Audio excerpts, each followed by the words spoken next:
Hi, my name is Bojan Krosnov from StorPool, and I'm here to tell you about high-performance block storage system that we're doing.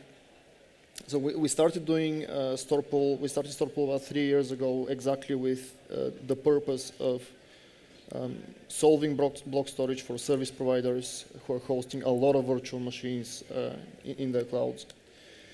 So our approach to solving this is distributed software-defined storage, which, the traditional approach is on the right side here in storage. You have like a big storage box from EMC or Dell or HP, someone like that. You have a network, which could be fiber channel or Ethernet, and you have your compute nodes. The distributed storage approaches, distributed software-defined storage approaches, you take standard servers, you put some clever software on them and make a number of these, say 10 of these servers behave like one big storage system. So why is now the best time for switching your storage approach? Well, there are a few market trends. One of them is cost of interconnect has dropped so much. So you can now get a 64-port 10 gigabit Ethernet switch for about $4,000. Which is about, say, €50, $65 per port.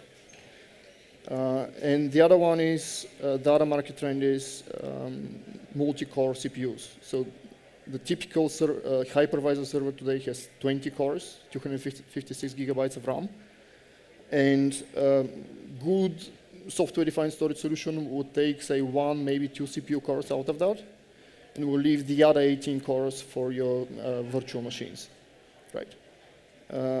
So what do we do? StorPool does a distributed block layer high-performance storage system running on standard x86 servers, and we deliver it as software and services. So we help you along in designing the best solution, in figuring out all the details, installing it, upgrading it, all of that. The use cases, hosting of virtual machines and containers on Linux for service providers and private clouds and people. Our customers select StorPool because of performance and efficiency. That's the main reason they choose us. The problem with Ceph in this is that it's a very good and scalable object store, but it really fails at delivering fast, high-performance block storage. And here a few, we did a performance test on the same hardware, StorPool versus Ceph. And here is the result. So StorPool, this graph is CPU usage on the y-axis and IOPS on the x-axis. So StorPool, the StorPool solutions are with the green and the blue line, and Ceph is with the red line. For a lot lower performance, for something like 2,000 IOPS, Ceph basically fills the CPU of the 3 storage nodes. So it really cannot do more because the CPUs are full, right? So in this example, which is random writes in these specific configurations, StorPool does about 7 times as many IOPS with about 6 times less CPU usage. So that's the kind of difference, about 50 times you can get between not so optimized solution and something like StorPool. And as an end result, you get, because you have a high-performance storage system, you can do things like run storage and compute on the same nodes. And you do that by allocating 1, maybe 2 CPU cores if you want really high performance for the storage system, and the other 18 cores are left for your virtual machines. And this has a lot of advantages. So this kind of propagates through the whole stack and gives you a lot lower TCO, less servers, less network ports, less space in the data center, a lot of advantages of doing it this way. So what's the deal with StorPool and OpenStack? Our customers, our current customers, use these custom hypervisor management systems, and StorPool has kind of a custom integration with each of these custom management systems that our customers have. And we see StorPool sees an opportunity in OpenStack to have one integration with the most popular hypervisor management system, and then everyone uses OpenStack with StorPool or OpenStack with some other storage system. So the things that exist today, there is a Cinder driver, there is a Nova storage driver for attaching, detaching volumes. It works with Icehouse and Juno, and we are hoping to have it upstream in Kilo in the next release. And we're also working on a glance backend so that creating a volume from an image would be instantaneous instead of having to copy the data over. If you're familiar with glance, that may be something for you. So I want to show you today the StorPool and OpenStack integration, StorPool API, and also something on performance.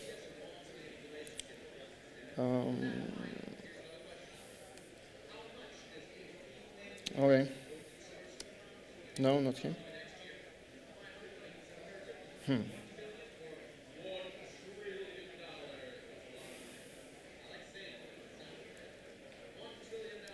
All right.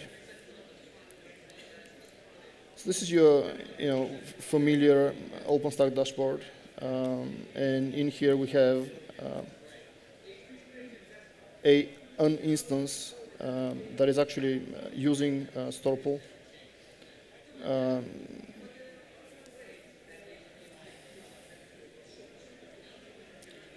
So the way to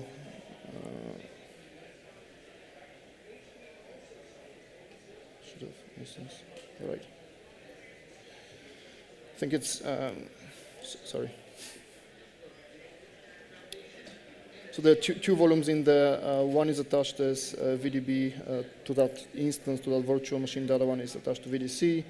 One volume is 3 gigabytes. The other one is 100 gigabytes. These are volumes which are stored in StorPool. This is a running instance. So do you see that? No, it's not large enough. OK, let me just fix that. Should be large enough, right?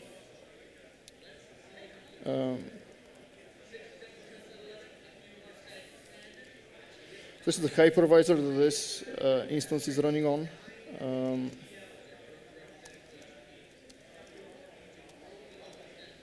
And this is the QEMU KVM process that's actually this specific instance.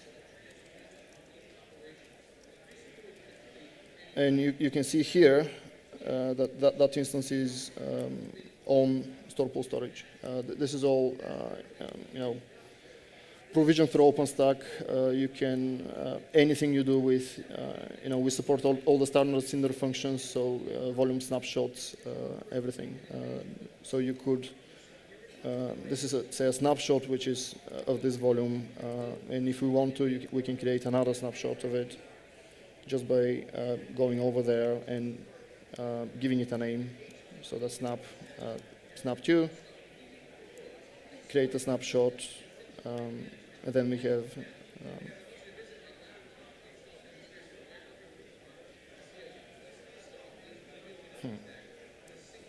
then we have another snapshot. Okay, it's all so most of the operations are instantaneous. So creating a snapshot from volume from snapshot, creating a snapshot, extending the snapshot, attaching the snapshot to a virtual machine. That's all instantaneous. So this is basically what the high-level overview of the integration with Cinder. There is nothing surprising there. We hope it should work as a good Cinder backend. Do you have any questions on this? Should I move on to the next thing? Okay. Good. So.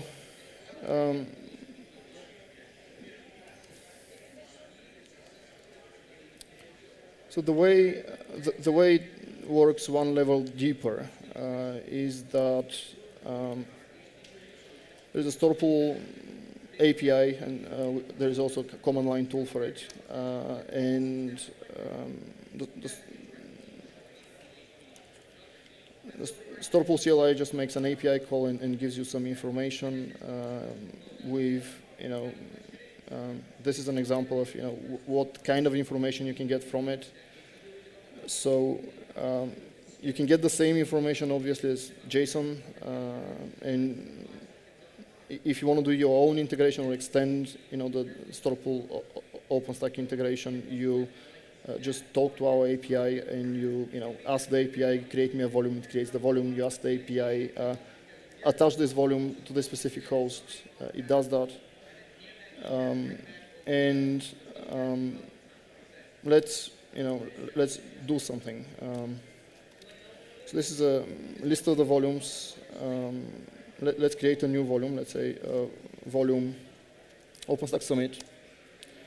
We'll give it a size, and we'll say that's a volume which is going to be on a hybrid StorPool pool.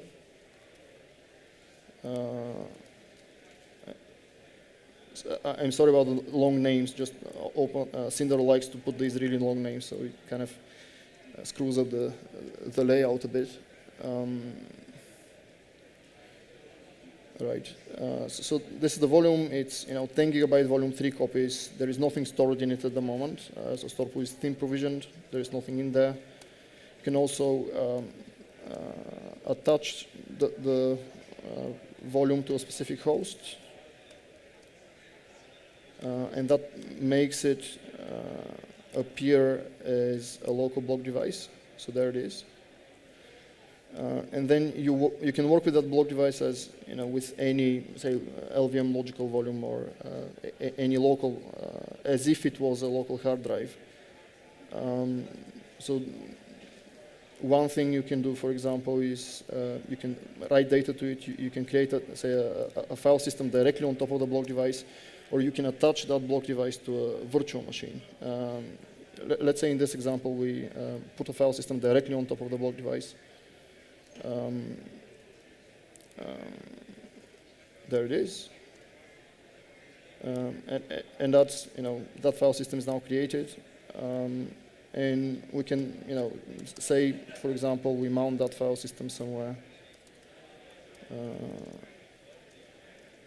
and then you have that's a local file system here. Other things you can do. You can create snapshots from volumes. So volume OSS snapshot. We don't need to give it a name. It has an automatic name. So now we have another snapshot. And these are actually, what I'm showing you now are things like using StorPool directly instead of through Cinder. So this snapshot, for example, is a snapshot which is not controlled through Cinder.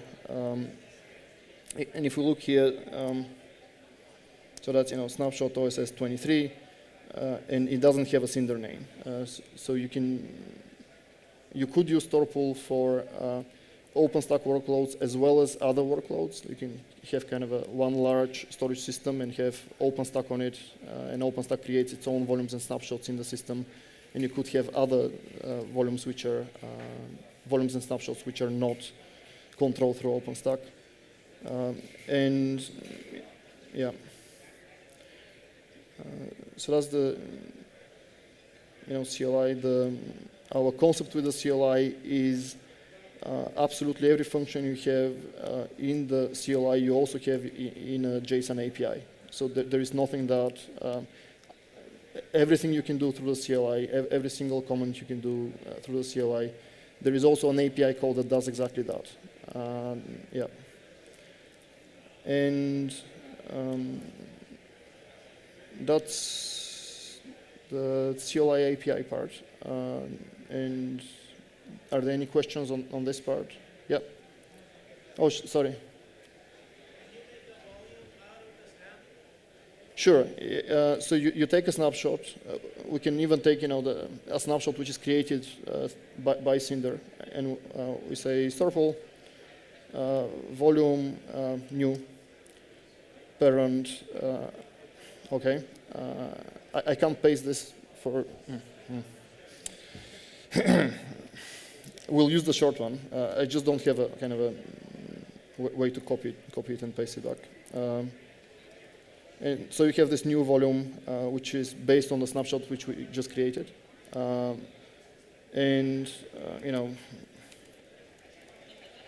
Attach volume, new client 4.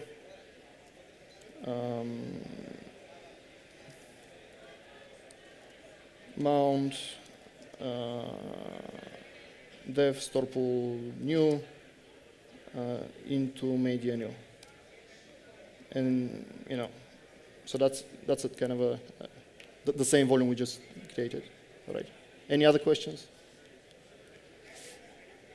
Okay.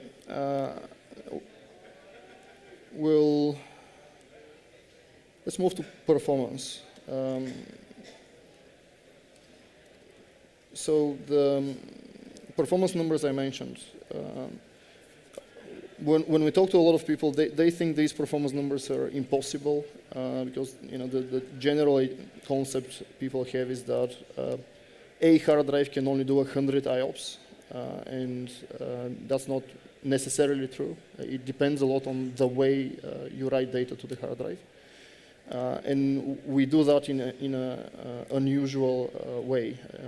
So StorPool is the way we do that is different from the way most other storage systems do it, which allows us to do things like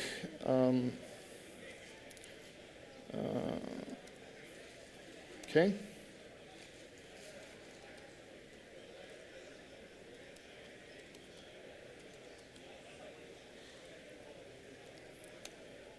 Allows us to do things like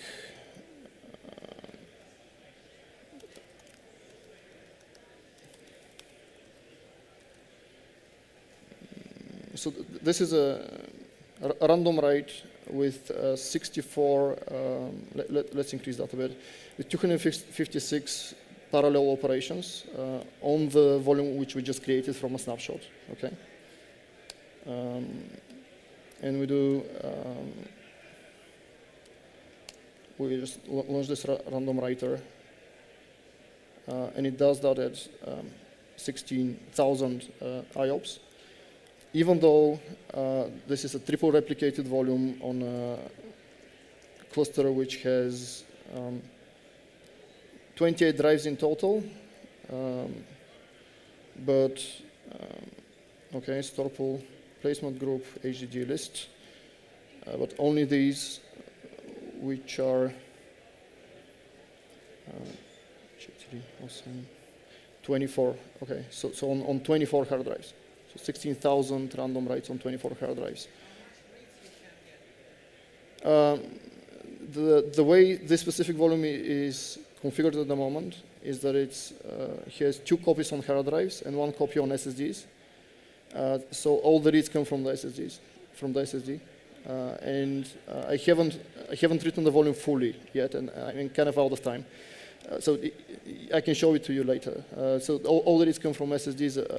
From one client, from one StorPool client, you can get about 100,000 IOPS, and you can also, from each StorPool server, you can also get about 100,000 IOPS.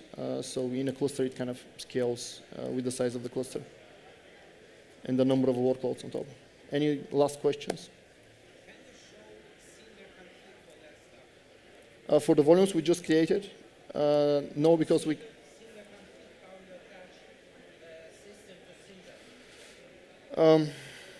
It's kind of out of my depth there, so where is it? Okay.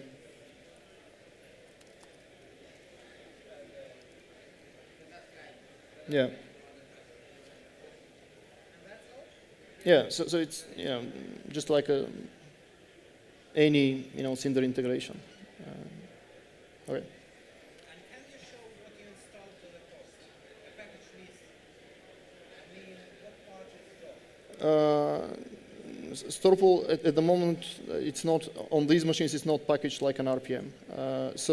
But there are kind of a few processes that run to make StorPool work. So this is StorPool's cluster management service, the StorPool server, which manages local drives. This is the StorPool API, and this is StorPool client, the StorPool block device driver. Okay. And what And, all right, okay. And there are a few kernel modules in there. Okay. And I can sit down with you later because I'm really out of time. Thank you all. And if you have any other questions, just come by our booth at E14. Thanks.